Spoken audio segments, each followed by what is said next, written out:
해당 아파트 사업자는 나중에 열린 건축위원회 심의 의결사항도 상당수 반영하지 않은 것으로 드러났습니다. 특히 미이행 사항 가운데는 법적으로 반드시 이행해야 하는 것도 포함되어 있는 것으로 확인됐습니다. 이어서 박성은 기자의 보도입니다.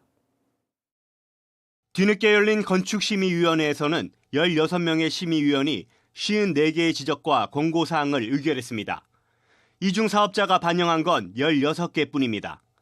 사업자가 심의 의결 내용을 모두 반영할 의무는 없지만 일부 지적사항은 관련 법상 꼭 이행해야 합니다. 지난해 주택사업계획 인허가 관한 아파트 공사 현장입니다.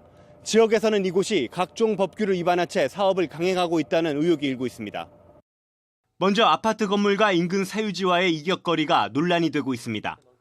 현행법상 일조권과 사생활 보호를 위해 아파트 높이의 절반 이상을 벌려야 하지만 설계 도면을 확인한 결과 그렇지 못했습니다. 도면상 문제가 되는 아파트 해당 동의 높이는 55.35m, 아파트 동 끝단과 인접대지는 직선거리로 최소 27.68m가 돼야 하지만 설계상 거리는 23m가량에 불과합니다. 사업자 측은 거리 측정 방식에 차이가 있다며 법적으로 문제가 없다는 입장입니다.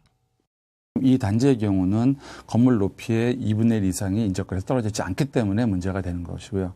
이것은 공동주택법에서 굉장히 중요한 법적 사항이고 반드시 준수돼야 될 사항입니다. 단지 내 도로폭도 위법성 논란에 휩싸였습니다. 현행법상 아파트 단지 내 도로폭은 10m 이상 돼야 하지만 해당 아파트 단지는 대부분 도로폭이 6m 이하입니다. 사업자 측은 그러나 법적 요건을 충족하고 있다고 밝혔습니다. 사업자 측이 제시한 법령에 따르면 해당 도로를 이용하는 공동주택 세대수가 100가구 미만이고 막다른 도로로서 길이가 35m 미만인 경우엔 도로폭을 좁힐 수 있다고 명시되어 있습니다. 하지만 취재 결과 100가구 미만은 해당될 수 있지만 도면상 해당 아파트 단지는 주 출입구와 부출입구가 따로 있고 막다른 길은 거의 없는 것으로 확인됐습니다.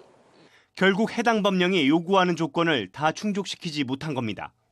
막다른 도로 끝부분을 사용하는 주민의 세대수가 100세대 미만이면은 그 구간만 4m로 할 수 있다 이거거든요, 이거는. 사업자가 건축위원회의 지적에 따라 인접대지와의 거리와 단지 내 도로폭을 조정할 경우 지상주차장 면적 감소 등 해당 아파트의 설계 변경이 불가피한 상황입니다. 지원뉴스 박성훈입니다.